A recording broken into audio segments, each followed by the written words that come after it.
Yesterday, it cost you nearly $100 less to buy an ounce of gold than it did the day before. Yeah, which is an incredible drop. Right. I mean, in a global market that's fundamentally built around stability, wealth preservation, hedging against disaster, a sudden plunge of that magnitude isn't just, a bad morning for day traders. Well, not at all. It's more like a massive blinking warning light on the dashboard of the global economy. It really is. Yeah.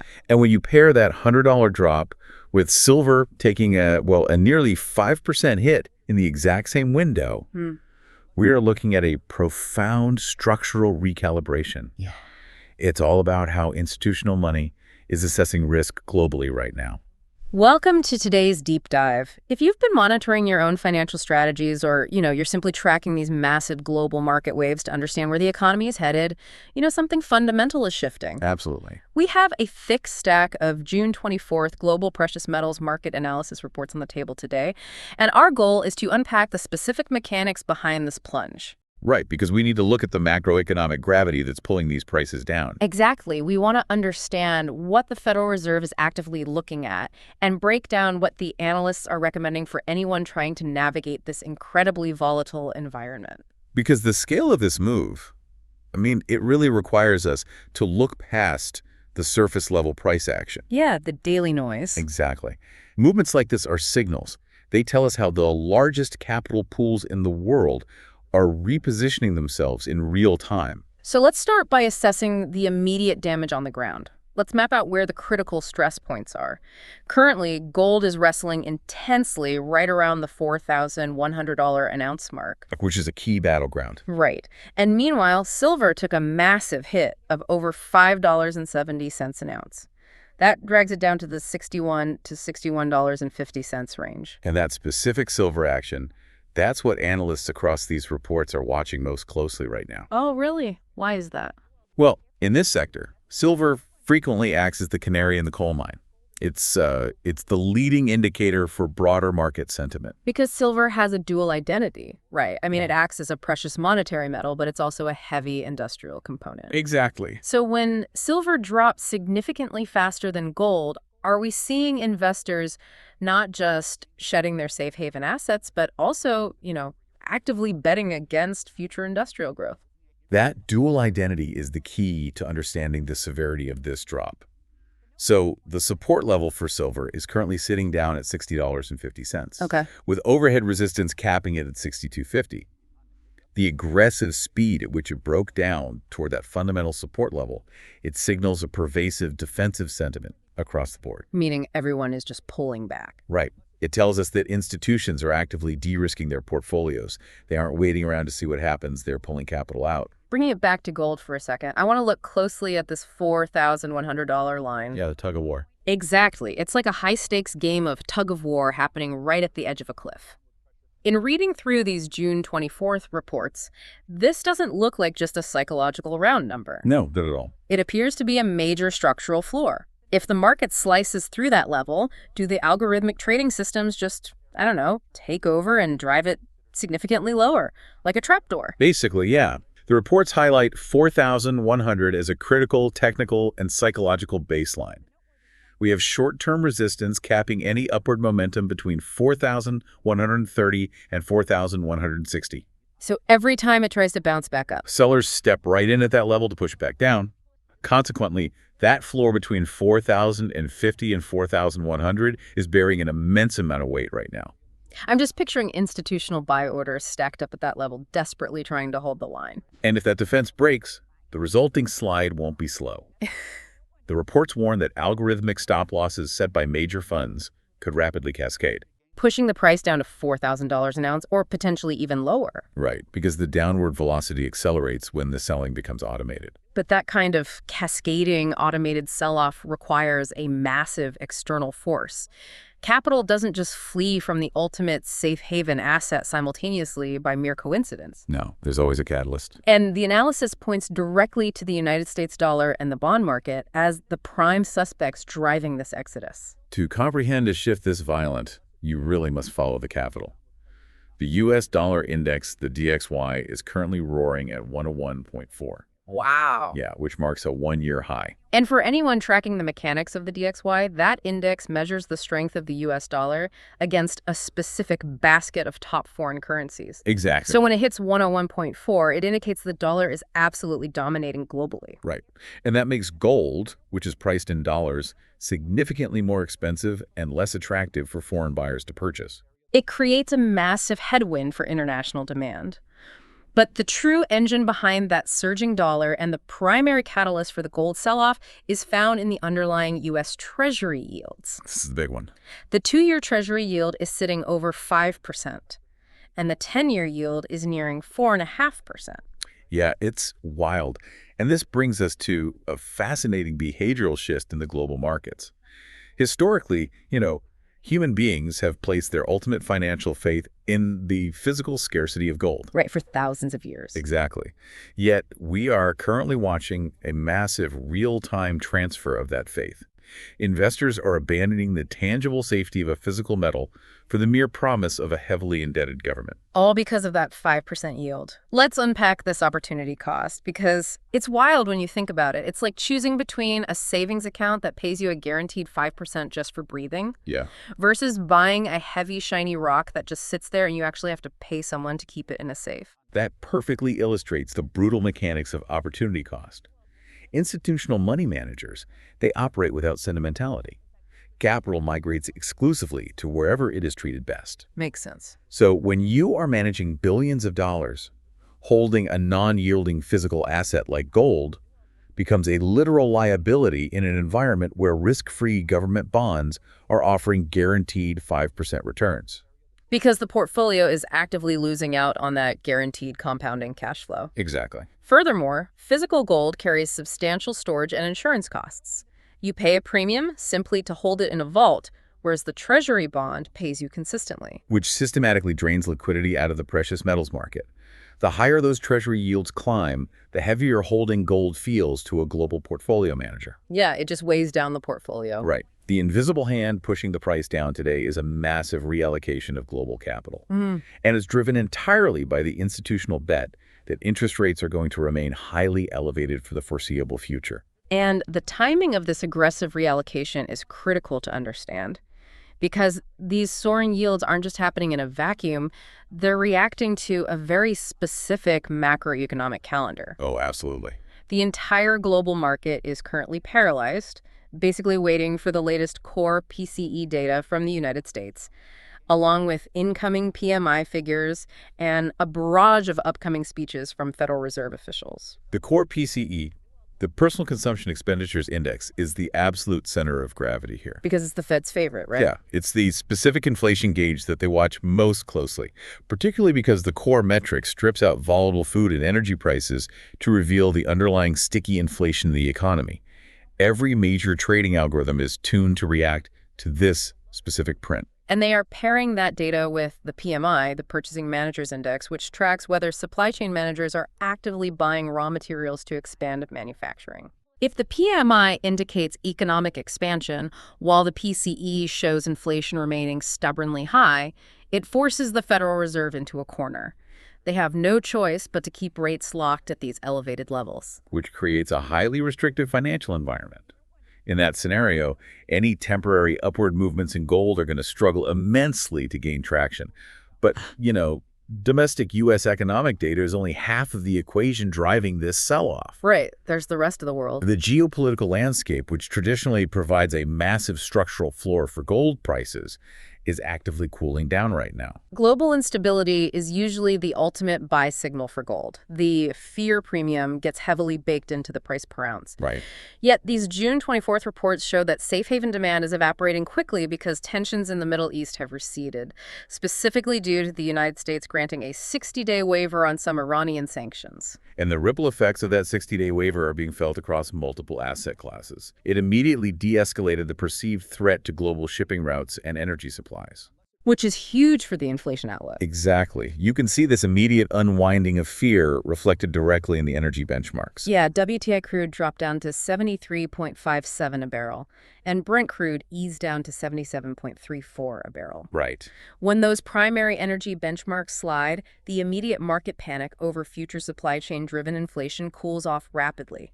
Suddenly, the fear premium in gold vanishes. Investors simply feel less compelled to hedge against global catastrophe. And the structural retreat from precious metals isn't isolated to just Western institutional money managers either. No, it's global. A comprehensive Deutsche Bank analysis included in our source stack notes significant, sustained capital outflows from gold ETFs. Which means investors are actively liquidating their paper gold positions. When they sell shares of the ETF, the fund managers are often forced to sell the underlying physical bullion. Which dumps even more supply onto the open market and drives the price down further. Exactly. And to compound that pressure, physical demand from the massive Asian markets, specifically the powerhouses of China and India, is notably weakening. Okay, wait. I am struggling to reconcile this specific confluence of events. We have a dominant U.S. dollar, cooling geopolitical tensions in the Middle East, sliding oil prices, ETF liquidations, and stalling physical demand in Asia, all hitting the market simultaneously. It's a perfect storm. Right. So with all of this bearish weight already pushing the price down to 4,100, shouldn't the market have already priced in the upcoming inflation data? That's the big question. I mean, everyone already expects the Federal Reserve to remain hawkish. Why are the reports issuing warnings about further drops? This raises a critical tension that the analysts debate extensively in these reports. The broad expectation of high interest rates is certainly priced into that current $4,100 level. Right. However, a surprisingly hot PCE print does more than simply confirm what traders already suspect.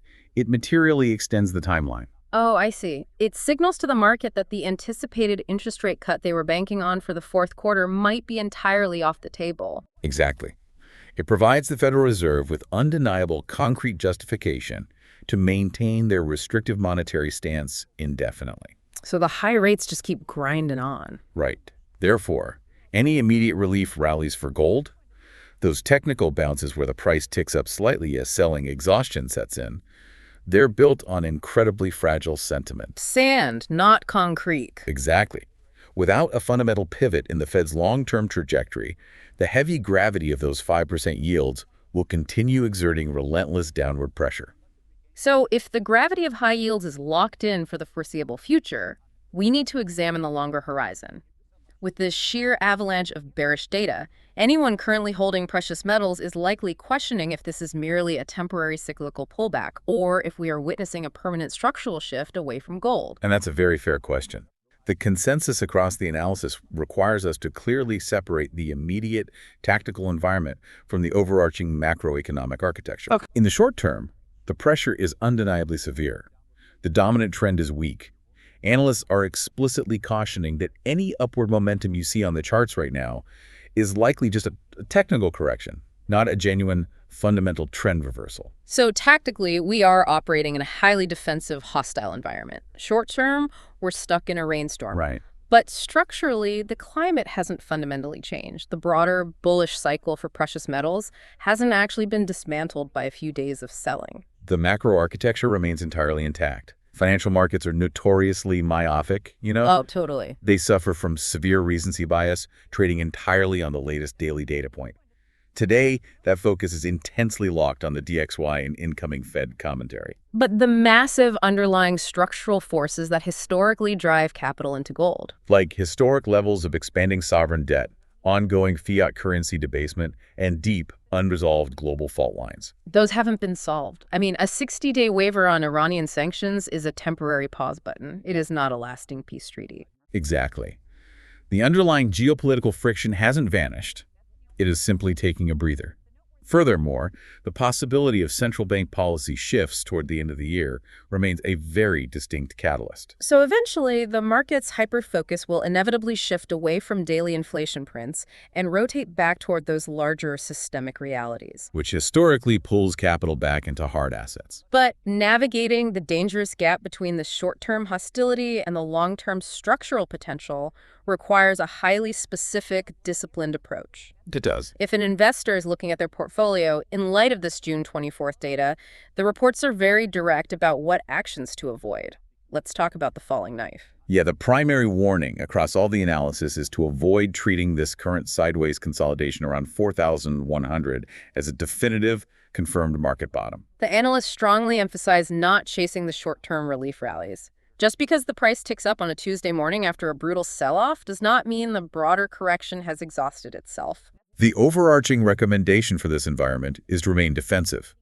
Holding cash provides the ultimate flexibility, allowing you to wait out the volatility until a confirmed, undeniable trend establishes itself before committing significant capital. But let's explore the alternative scenario for a second. Let's say an investor deeply believes in the long-term structural bull thesis we just outlined. Okay. They look at the expanding global debt-to-GDP ratios and want to accumulate gold while the prices are heavily suppressed. The reports advise against a lump sum entry and strongly advocate for a strategy of partial disbursements. Essentially dollar cost averaging, deploying capital in deliberate incremental tranches over an extended period. Rather than attempting to surgically pinpoint the exact bottom of the market and going all in at once. Exactly. I find the behavioral economics behind this strategy fascinating. Because mathematically, if you genuinely believe the underlying value of gold is heading toward $5,000 an ounce over the next few years, buying your entire position right now at 4,100 seems like the most aggressive way to maximize potential returns. On paper, sure. Right. So why are these institutional reports preaching such extreme caution regarding incremental buying? If the long-term outlook is still good, isn't right now the perfect time to just back up the truck and buy the dip all at once? Well, it comes down to the brutal realities of human psychology and loss aversion. Attempting to catch the absolute bottom of a major market correction is driven primarily by ego, and it almost always results in severe emotional burnout. Interesting. These specific markets are highly volatile, and a sudden, unexpected drop below that 4,100 floor can trigger intense panic, even in experienced investors. So if an investor went all in today based on their long-term thesis, and tomorrow a scorching hot PCE print drives the price down to $4,000, the immediate psychological response isn't patience. No, it's intense regret and fear, which frequently leads retail investors to capitulate and panic sell right at the absolute lowest point of the cycle. Locking in massive permanent losses. Exactly. Utilizing partial disbursements is a vital, necessary tool for emotional management.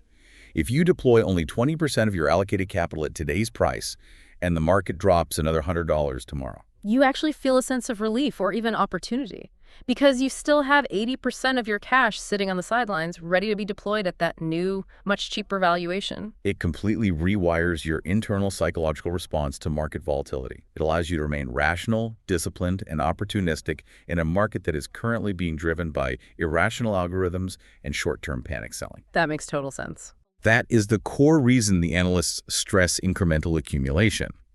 It actively insulates your decision-making process from the inevitable turbulence of a major market recalibration. So it is entirely about building an investment framework that can survive the psychological stress of volatility, rather than just hoping you manage to guess the absolute bottom correctly. Precisely. We have covered a massive amount of ground today, unpacking the intricacies of this June 24th market recalibration. We looked at the intense institutional battle happening right around that $4,100 line for gold. And how silver's rapid breakdown to $60.50 is flashing critical early warning signs for the entire precious metal sector. We examined the sheer gravitational pull of 5% short-term treasury yields and a dominant U.S. dollar, which are actively draining liquidity away from non-yielding physical assets. We also explored how a cooling geopolitical landscape in the Middle East, driven by sanctions waivers, is rapidly unwinding the fear premium in energy and metals. Meanwhile, the entire financial ecosystem is paralyzed, waiting on the edge of its seat for the upcoming PCE inflation data to dictate the Federal Reserve's next move. And most crucially, we broke down the absolute necessity of defensive, incremental capital deployment to manage both portfolio risk and human psychology. Because understanding the underlying macroeconomic mechanics driving these price drops is what separates reactive panic from informed strategic positioning. It's all about being well-informed so you don't get swept away by the panic of a $100 price drop. Which brings us back to that profound transfer of faith we touched on earlier. We are currently watching a real-time global stress test of institutional trust. Investors are actively trading the ancient, tangible security of physical gold for the digital promises and yields of a heavily indebted U.S. Treasury. It's a fascinating dynamic. As you watch these charts move and react over the coming weeks, ask yourself, in an era of massive geopolitical uncertainty and staggering sovereign debt loads, how long can that institutional trust genuinely hold out before the broader market decides it needs to hold something real again? That is the underlying current driving all of this turbulence. Keep your eyes on the data, remain patient with your capital, and never stop questioning the consensus. Thank you for joining us on this deep dive. We will catch you on the next one.